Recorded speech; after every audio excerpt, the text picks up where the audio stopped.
Welcome to highlights from the 91st Vasaloppet, the oldest, biggest and most famous race in Swiss Ski Classics, the long-distance cross-country ski championship. As is tradition, 15,800 skiers of all abilities crowded the start area in the Swedish village of Salin for this historic race, an event first staged way back in 1922.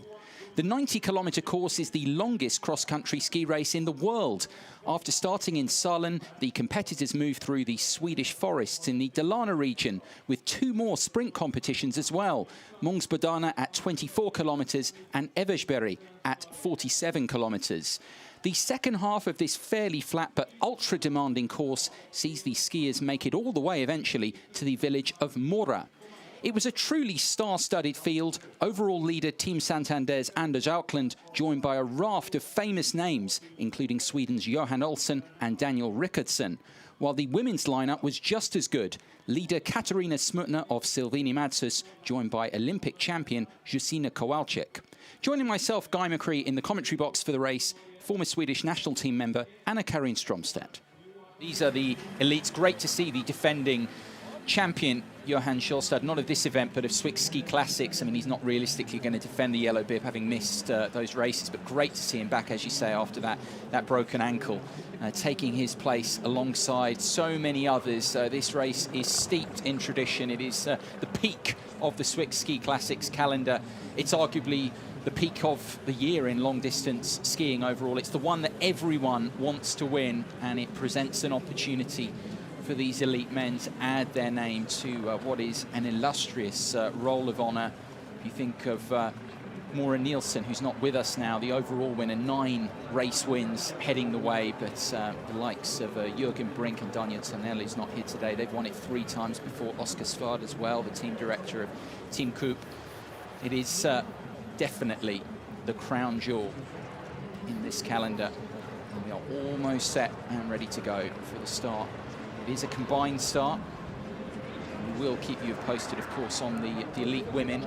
We have the men at the head of things here, headed up, as I say, by Jon Christian Dahl, the winner from last year, pipped his teammate Johan Schjolstad. We also have the overall yellow bib holder. You can see there, Anders Auckland of Team Santander. They are in bullish mood, of course, leading the way in the team competition.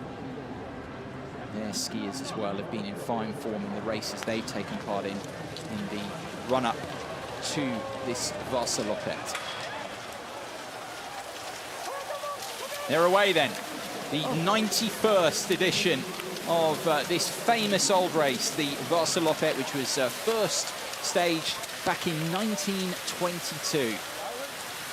Who is going to add their name to the roll of honour here in the middle south area of Sweden, in the Dalarna forest. We start here in the village of Salem, where we had the press conference, of course, yesterday. There's so much over the next few hours to look forward to here for everyone, not these elite skiers who head everyone up in the field, as well as all these others. We will have that familiar bottleneck to come as well, Anna-Karin, when we get everyone bunched up as it goes on. It's a subject of debate, isn't it, every year? Mixed opinion, I think it's fair to say, but it is undoubtedly a feature of this race and what it's all about. I was looking how the start went, and some skiers had problems there with broken poles. I couldn't see who it was. Someone from Team United Baker is just up in the front. He broke his pole there, and something also happened in the start, because they moved forward, and some guys, they were still standing there. It will be tough now for the guys that lost some meters in the start to catch up. I suppose what we should say first of all here, I mean, these are very, very early stages. You've raced this course before, a number of occasions. Yeah. You're blushing here. The viewers won't see this, of course, but you're blushing a little bit with your results. But I mean, you were top 10 one year overall in the women's race. Talk to us, get to us a little bit about the mindset here when you start off. Those first few kilometres of the race. Take us back how you were feeling when you lined up, when you were taking part in these early stages of this famous race. It has been different some of the years, then I was standing in the second start line, and when you come to the first uphill, it's a lot of people there. You cannot ski up there, and that is in the second start line. And we have, what is it, 9 and 10 start lines. So, then when I have been up in the front, oh, look at how wet it is here. It's this is crazy. You're feeling sorry for them already. Actually, I do, and also the guys who's coming. The first guys here, they don't have any grip bags. They are just double pulling, and that's okay for them. But when you come with your clister on your skis in this wet, it's not the best. It's not how you want to start your race. Just explain there, I mean, you're talking about the wax choices there, the fact that the conditions are very, very warm, about clister and how it, you know, as an option, why people might have chosen that, the rationale, the logic behind doing that in these conditions. The elite guys, they only double pull all the time on long distance races. There will be some guys today who actually never double pulled a whole race, but they know that the conditions are so bad. It's so warm, it's so wet, and when you put clister under the skis, they get really, really slow. And you also see that there are quite a lot of dirt in the snow. It's not white, and some parts from the trees are also down in the tracks, and that gets stuck in the clister, which also makes it really slow. Yeah, if we go back historically, not so much last year, but in 2013 when Jürgen Aukland won the race here, he was actually historically the first skier to win the race purely double poling without any wax at all. So it's a relatively recent thing, but as we've commented, Anna-Karin, through this Swiss Ski Classic season, it's the dominance of double poling as a technique in things now, that you see this more and more, that is commonplace, that you see these elite athletes, they will go through entire races without any use of wax at all, they will just double pole. Yeah. You also save a lot of energy when you're just double poling, like 20% of your maximum capacity you use when you're just double poling, because you don't use so many muscles as if you are doing the normal classic style. So yeah, you save power also. Yeah. I suppose the one area that they'll come to as we see some of the others, over 15, nearly 16,000 registered for this race. This is a familiar part of things, the wait to kind of really get going here for some of these amateurs back at the start area in Salon. But I suppose for the elites who are going to go towards that first climb a few kilometers in, I suppose that's the one area where wax is kind of quite useful. I mean, where if you're double poling, you know, you can lose a little bit of ground there, but from then on, double poling is predominant. Yeah, the first uphill for sure, if you use grip wax. The guys in the elite that use grip wax, they will be high up in the first uphill, but after 5 and 6 kilometers, it will be hard for them. But of course, if they have really good skis, then it will not be a problem. So this is Anders Södergren from Team Lisplan Go. This is what he also did at the 50K at the World Championships in Falun.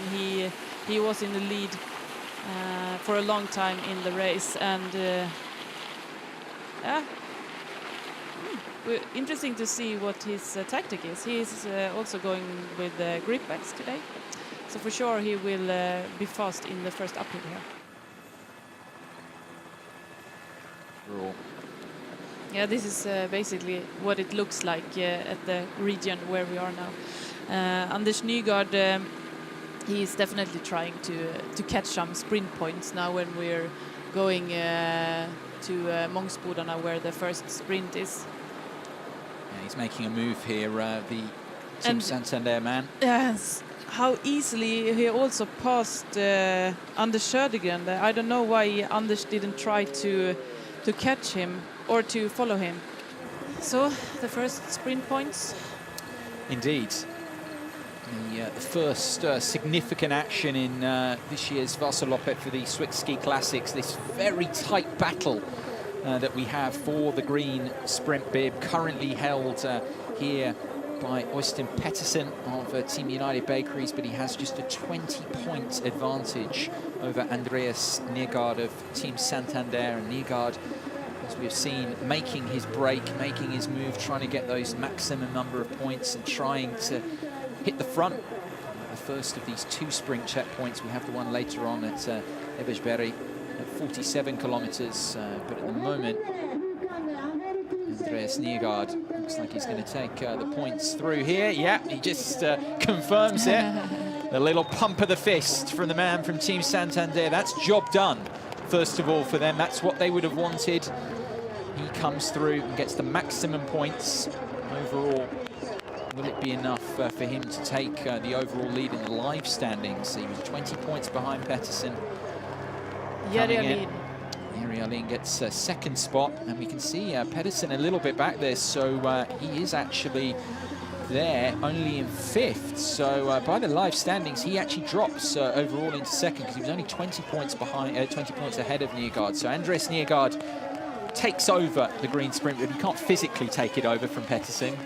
But at the moment, after that first Swiss Ski Classics green sprint checkpoint at Mångsbodarna, it is Nergaard who takes over the lead in the battle for the green sprint bib. Confirmation of the points then. 35 points that he takes there, so he takes a 15-point lead on the live standings over Pettersen now, taking over green. We saw there Jari Alin in 2nd spot in the sprint standings, but really the meaningful thing is the fact that Nergaard wins the points, and as we were just saying, confirmation of it there now, has a 15-point advantage over Pettersen. With Eliasson way back, it's really developing into a battle between Nergaard and Pettersen for the green sprint bib this as we go on.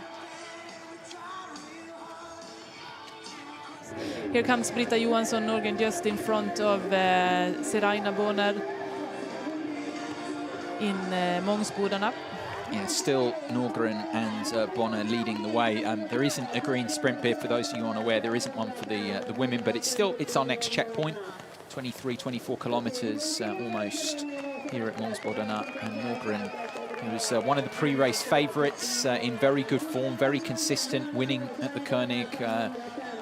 We had the Chevasen as well, the race which is part of the winter week here. Those of you not aware, the Vasaloppet winter week, and the women's only race, which has a lot of history, because you think about it historically, actually, women weren't allowed to race in the main Vasaloppet for so many years. But the Chevasen that was won by Laila Cavelli this year, and so many of the top women competing. It was actually the same day it took place on this year as the 30-kilometer classic at the World Championships in Falun.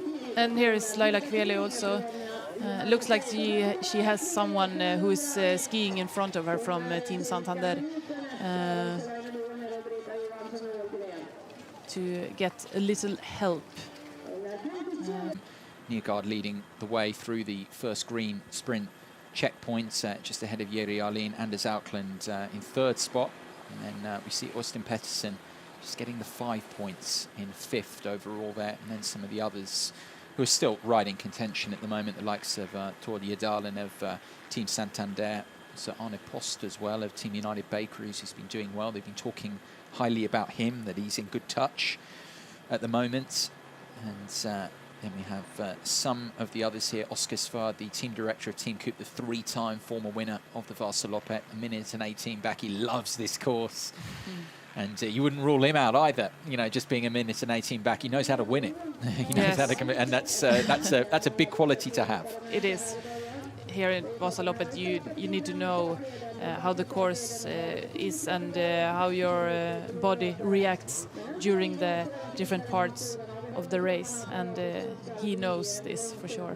And there are the women through Mångsbodarna. Norgren just ahead of Bonner with the double defending champion of this race, Laila Cavelli of Team Santander, well in touch. Justina Kowalczyk, we were just talking about, 2:08 back. She's involved as well.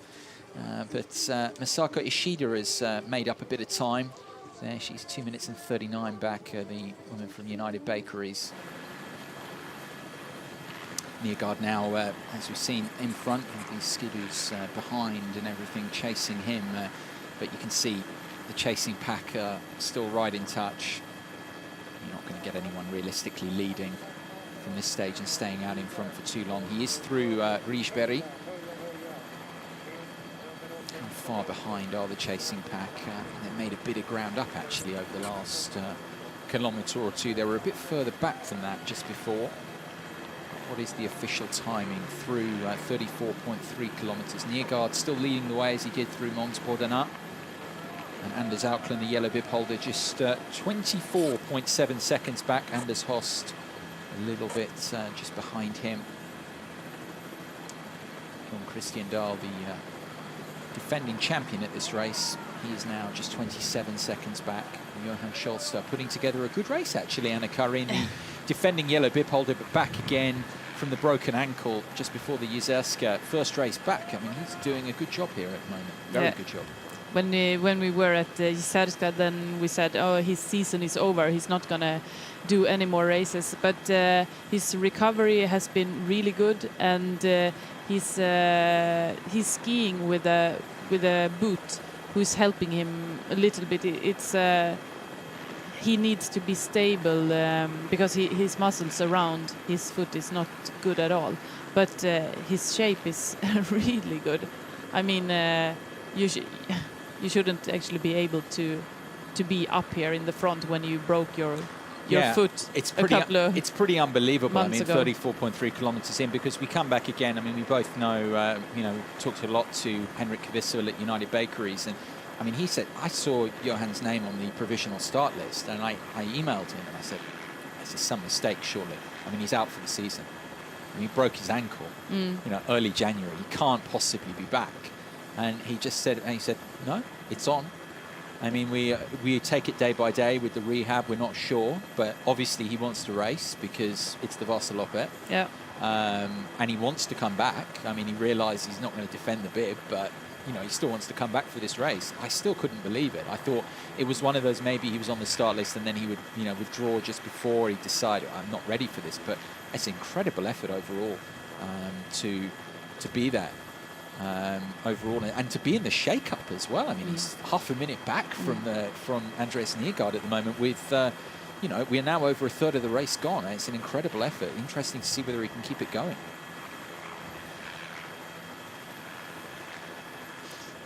If he starts in Vasaloppet, then I guess that his shape is quite good. Yeah. He wouldn't start if he didn't know that he could have a good position. This is interesting here. Actually, we just saw Andreas Niergaard basically just took his foot off the skis, off the pedal, so to speak. He was caught there, and he just thought, I'm not having any more of this. And a few words there actually with Anders Auckland, maybe discussing some team tactics there, Team Santander, because he's dropping back now, I guess, Anna Karin, because he wants to conserve some energy now and get himself ready. I mean, for later, for Eversberg, for the second sprint. He's back in the pack now, and you have a lot of these Santander skiers in this pack now. Interesting to see whether they can do something tactically over the next part of the race. Petter Eliasson is in the lead now. It's hard to say how big his gap was, but at least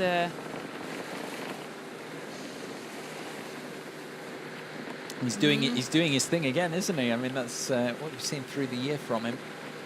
Seems so in control. You forget again. I mean, this guy, it's his first year at long distance. Yeah, he's now had a few races, but compared to the likes we see here, these other competitors, I mean, he lacks experience compared to them. But you just don't see that from him. He seems like he's been racing in ski classics for years, Elias, in the way he goes about his work.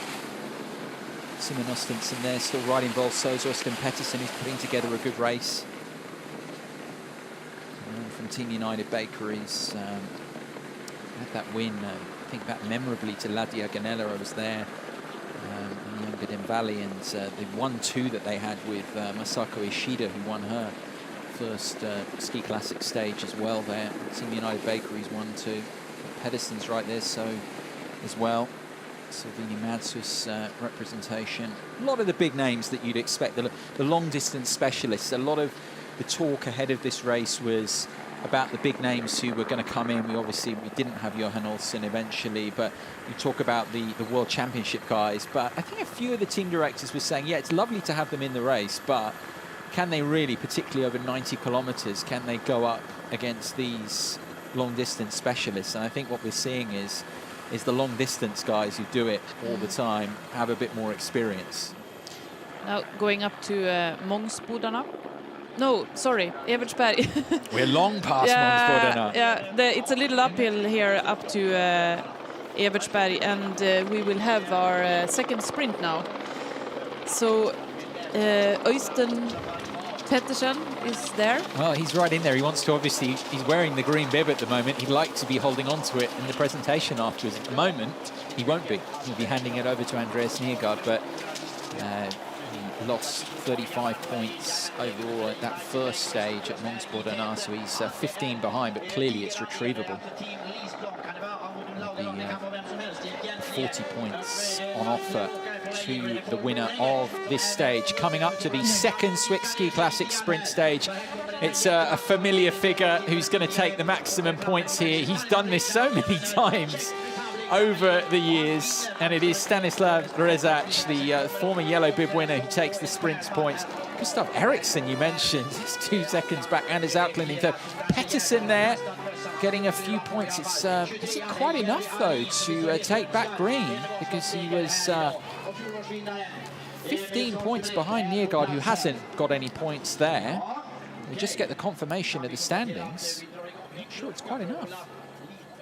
So here are the standings then, just over halfway in this year's Vasaloppet. Stanislav Rezac leading the way. He won the second sprint stage, his first sprint victory of the season for the former champion of the Swiss Ski Classics from 2011. But Øystein Pettersen getting the points there in 4th spot. Nothing for Andreas Nergård back in 14th. He won the first sprint stage through to Mångsbodarna, but nothing in that second stage for him. We'll get the updated standings in a moment on the green sprint bib, and then these are some of the guys further back. Morten Eder Pedersen of Team Coop back in 34th, 7 3/4 minutes back. The winner from Jizerská Padesátska earlier in the season, but not doing so well here so far today at the Vasaloppet. Here are the updated standings then coming for you. These are the sprint standings then, the points through Evertsberg. Some of the points there indeed. And this is how it looks. As we suggested, Øystein Pedersen not doing quite enough. He was 15 points behind on the live standings. He got 10 for that 4th place, but it means that Andreas Nergård will take over the Swiss Ski Classics green sprint bib at the conclusion of the Vasaloppet.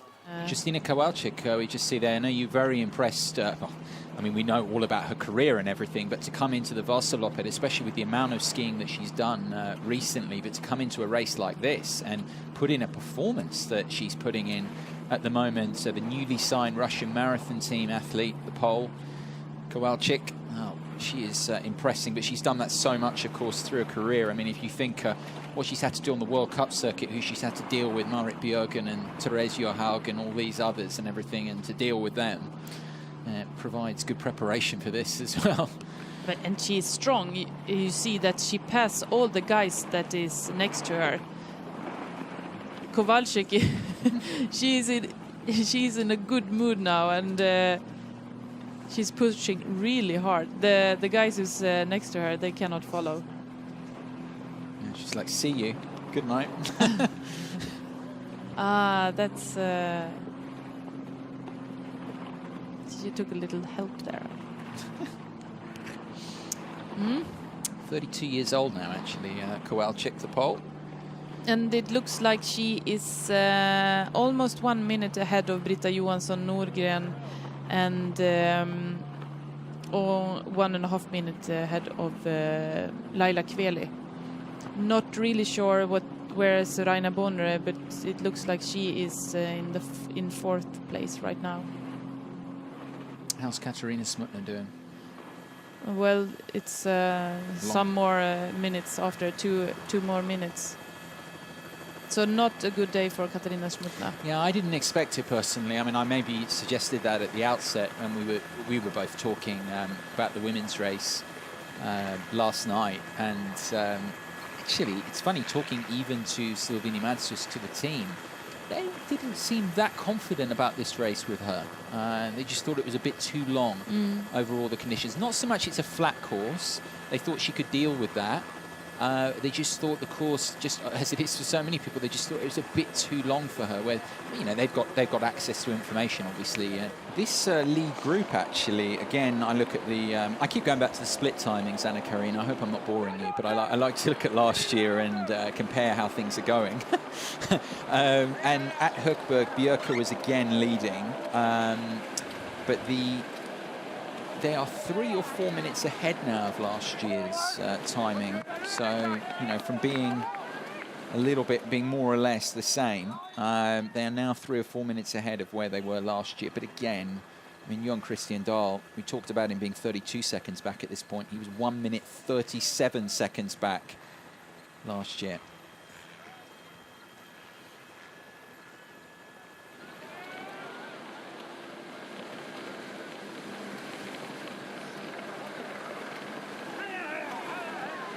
Yeah, we just saw there the group of 4 here. That was the moment we're just showing you on the replay where they moved away. Talk about this group of 4 that have now assumed lead position as we've moved past Hökberg. That was the moment they did it. But they are ahead of the timing of last year. But I go back to it again, Anna Karin. You look at Jon Christian Dahl, he's 32 seconds back. He was a minute and 37 back 12 months ago. 21st spot. He ended up winning the race. So he's still in the mix. He could repeat, no question. Yeah, I hope that he will get the energy to do this. But I have been looking also at Jon Christian Dahl during the race now. You don't think he looks so good? No, he looks actually quite tired. We put in a lot of work early on. Yeah, even he did. And yeah, what happened to him in the start where he broke his pole? We saw what happened in the start. It was crazy with the gates there. A lot of people got stuck. So, of course, when you break the pole in the beginning or at the start line, that's not what you want. That's not how you want the race to start.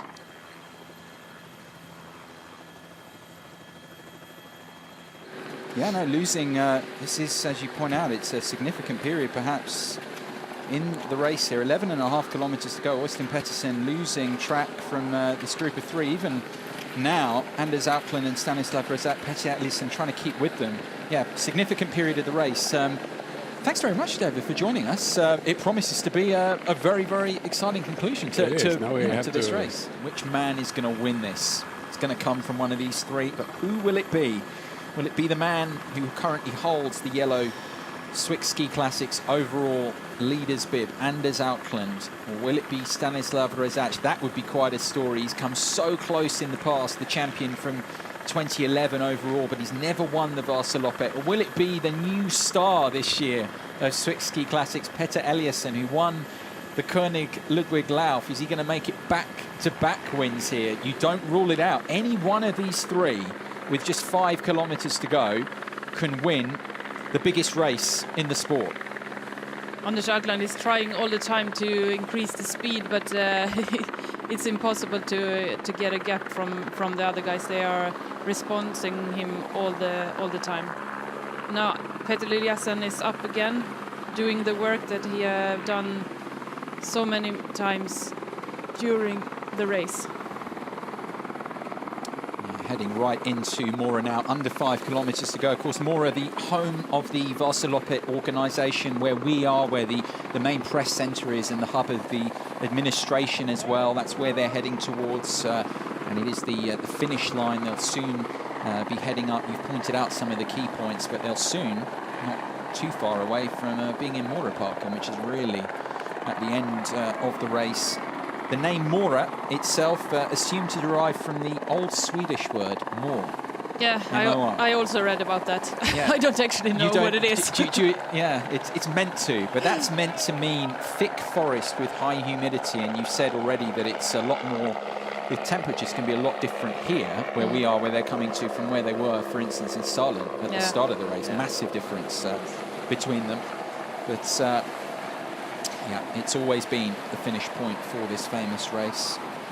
The course is relatively flat now for like 600-700 meters, and then they will have 3 small uphills at Hemus, where the ski stadium is, and then passing their way to the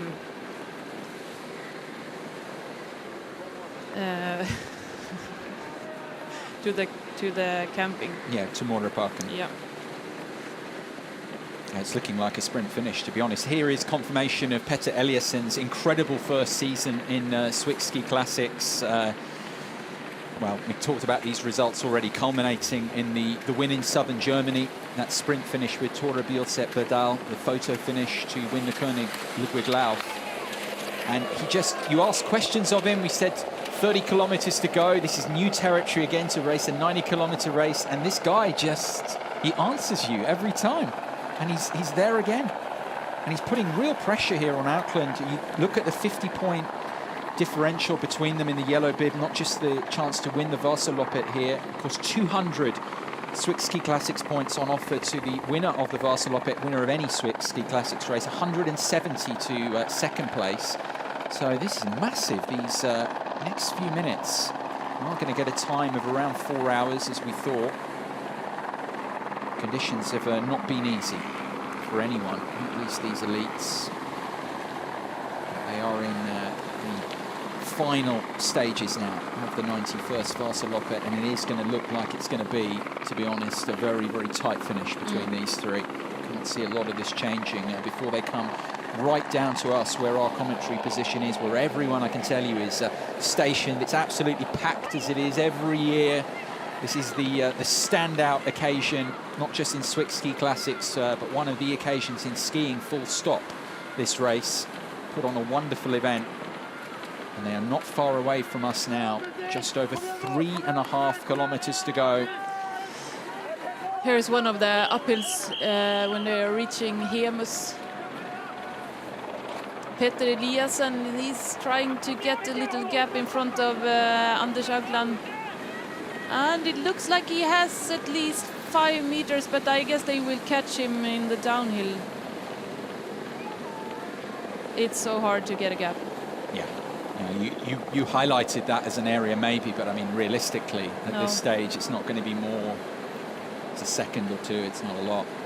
Aukland is still right with him. Stanislav Rezac, what a story this would be if the Czech could finally win this race this year. He's come so close so many times. Talking to Marek Pazerski as well from Silvini Madsus in the week. They're saying he's trained really, really hard again. He hasn't been sick. He was sick a couple of times. That's hindered his season. But they said he was in good shape. He knows the course, and we say that again, knowing this course as Anders Aukland does. Petter Eliasson doesn't know it, but you wouldn't know the way he's going about it. I mean, he's right in there. He's trying to, for the moment, he might look to make another push. What an exciting, we've been treated to these finishes over the last few years in particular. In the men's race, you go back to Jürgen Brink's sprint victories as well in the end. Really, really tight finishes that we've had, and Rezac has actually been on the losing end of some of those over the years, where he's just been edged out at the end in the sprint finish here in Mora. Now they just passed Hemus, where 3 kilometers to go. It will be flat and a small downhill just before they come to Morarparken. And Justina Kowalczyk, she's still increasing her lead in front of Britta Johansson Nordgren. Yeah, of course we will go back to that, but we have to stick with the men here at the moment, because under 3 kilometers to go. This is where we are, where the Swedish flags are waving proudly here at this finish area. The familiar finish point to the Vasaloppet. We are just behind the finish line, waiting to see which of these three is going to come out on top, but we might not know right up until the line the way this is going, because they are still right with each other. Just over 2.5 kilometers to go now. Rezac of Silvini Madsus, the former yellow bib winner from 2011. You just saw the stats from him there. Second in 2012, 11th in 2013, 7th last year overall. He made his debut in this race back in 1997. 17th Vasaloppet appearance for Rezac. second in 2011, third on 4 occasions. Aukland, who's won this in 2004, missed it last year with illness, was on the podium the year before that. And then Eliasson, well, we'll talk about the other two in their history. Eliasson doesn't have the history, but he has the form. The winner from southern Germany, his maiden Swiss Ski Classic stage victory. Is he going to make it back-to-back wins? Is he, more importantly, going to win this most prestigious race of them all? It's the one they all want to win.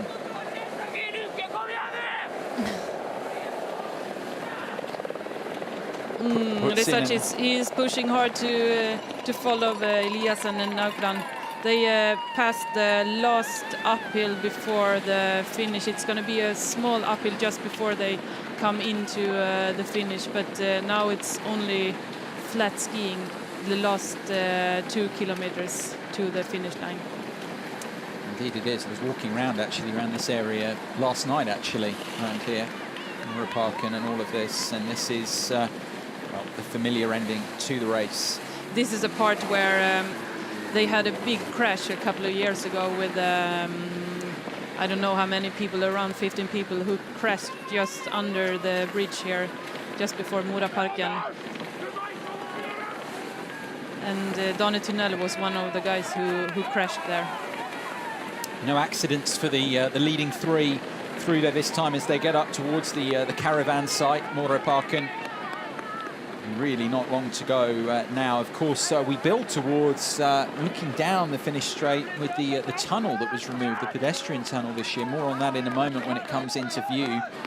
It's been in place for the last 3 years. That's another little distance, because actually the race has been kind of decided there on the crest of that before, but that's not going to happen this time. We really think it is going to come right down to the finish line here. Rezac has just been left a little bit. Yeah, he is. He doesn't have the speed to follow Eliasson and Aukland in the front there, and Petter Eliasson looks really strong, actually. Yeah, Eliasson and Anders Aukland, the top 2 in the battle for the yellow bib, are also going for the victory here at the 91st Vasaloppet. You have the big sports arena, don't you, as well, around, I forget the name of it, actually, down there by the Muraparken. Big facility. Restaurants and lots of amenities there. Big campsite as well. Petter Eliasson looks so strong. 30-year-old Norwegian from Team Lisplango. Anders Aukland, a familiar figure of the 42-year-olds. Will be interesting to see what Anders Aukland can do at the finish now, because he saved quite a lot of energy when Petter Eliasson is in the front the whole time now at the end. It's only 1 kilometer to go now. It's very exciting. I can tell you here where we are at the finish line. They're watching this and they're looking forward to what's going to happen in the next few minutes, because these two, who's it going to be? The top 2 in the battle for the yellow bib. Aukland holds it at the moment. The way things are, he will hold on to yellow because he has a 50-point lead over Petter Eliasson. And of course, first only gets 30 more points than second. So if it stays like this, he will still be in yellow. But is he going to celebrate it actually by extending his lead and by winning this race for the second time? He won it in 2004. Or is it going to be Eliasson cutting the gap and, more to the point, winning the Vasaloppet? I really don't know here as we hit the 4-hour mark. It is a time, going to be a winning time of around 4 hours. We thought that Jon Christian Dahl won last year's race in 4 hours, 14 minutes and 33 seconds. So it is going to be quicker than that. We thought that it might be, actually. The winning time, we thought about 4 hours, is going to be pretty accurate here. Because they hit that point now and they've got just 2/3 of a kilometre to go. Yeah, and the last uphill now. And Petter Eliasson gets a small gap in front of Anders Aukland. Is it going to prove to be the difference? The little uphill now, half a kilometre to go. Now he's getting a gap. Aukland here, can he keep with him? It doesn't look like it. No. Eliasson has looked so strong through the whole 90 kilometres, and we questioned him. We wondered whether 20, 30 kilometres to go, whether he could keep it going. He's done that and then some coming around via the Zorn Museum, the famous artist who hail from here. And soon we will see them in front of us when they are coming towards the finish line. And Petter Eliassen, he did a lot of work during the race, and it's so nice to see that he can hold on to He's just coming into victory. view here now. They're just coming into view to us now. Petter Eliassen still leading the way. The flag's waving here at the finish line. What a fantastic finish once again, but it's looking like it's going to be Petter Eliassen who looks stronger here over the closing stages of the 91st Vasaloppet. He's ahead of Anders Auckland. The battle for the yellow bib is just getting a lot more interesting as well. Eliassen, the winner in Germany about a month ago at the König Ludwig Lauf. That was his maiden Swiss Ski Classic stage win. It's back-to-back wins for this super Norwegian Petter Eliassen. He wins the Vasaloppet for the very first time. Yeah, and Kranzkulla Victoria Sterner there, she didn't have the time to put the garland. The garlands she's just below us now as Stanislav Rezac once again. I mean, it's a great result for the Czech in a sense after the illnesses and everything, but once again he has to make do with the podium position. He's just missed out in the end. Didn't have the pace to live with Anders Auckland, and for that matter to live with the winner there. Petter Eliassen, back-to-back wins in the Swiss Ski Classics, and he's now just going to be 20 points behind Anders Auckland in the battle for the yellow bib. Going to Norway the weekend after next. It got a whole lot more interesting now, that battle for the overall jersey presented by Rottefeller, the overall men's yellow bib battle. But who would have thought? Of course we knew that he is strong, but I didn't put my money on Petter Eliassen this morning. Well, you couldn't have, because you don't have the, especially when you had so many races with so much experience, of course. You're absolutely right to say that. You look at the guys who are second and third, but he's beaten them.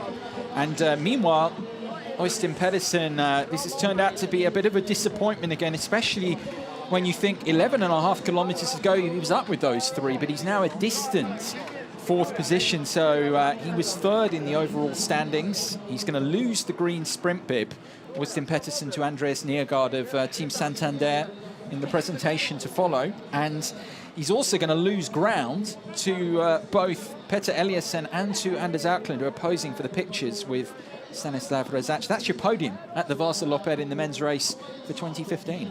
Petter Eliassen is of course really happy, and of course Stanislav Rezac. I guess that Anders Auckland, he wanted to have the victory here today, but still a really strong race from him. Oh, it was really amazing because I managed to follow my plan, or the plan for the team, and now it's just I don't know what happened. So what happened from the start, from the beginning? Well, Anders Södergren, he got a really big gap, and we just stayed behind in the group and let the other teams do the job. And then we tried to be calm before Oksberg, and when we came to Oksberg and Högberg, we tried to use some more set some more speed. It was for me a good race. I had really good skis, and I felt good shape the whole way, so I tried to be offensive. And in the end we were three that will have the sprint for the victory, but Petter was the strongest the last 500 meters, so a little bit disappointed, but also a perfect race for me.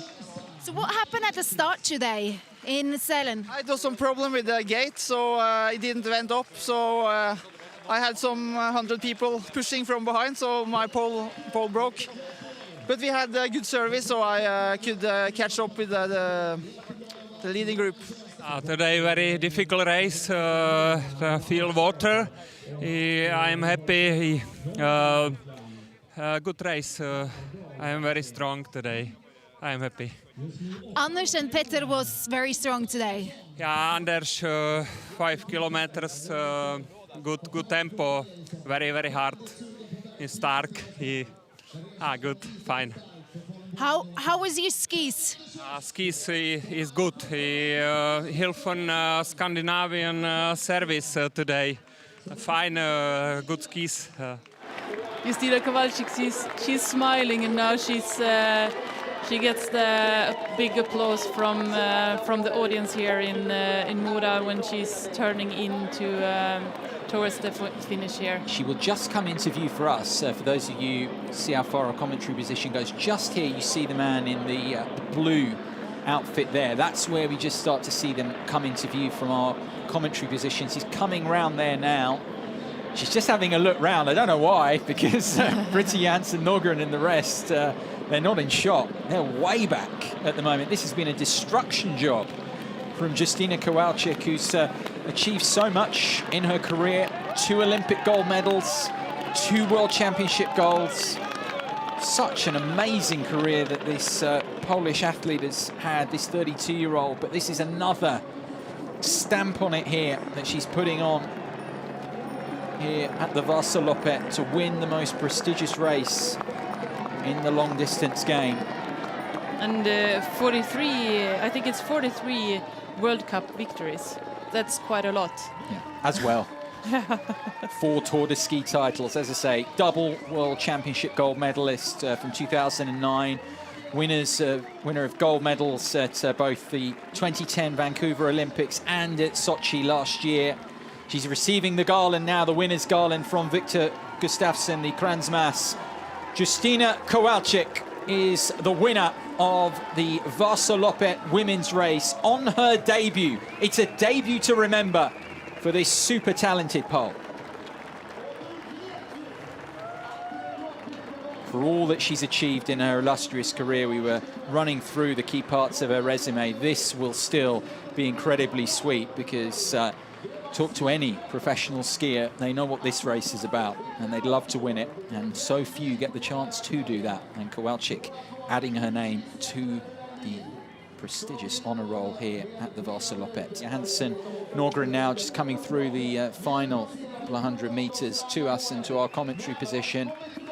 It's a big result, of course, because it's a Swedish finisher in second place in the women's race, doing a little bit better, the hosts in the women's race than they did in the men's version. Janssen Nordgren builds on the win in southern Germany at the König Ludwig Lauf with second place for the second year in a row here at the Vasaloppet.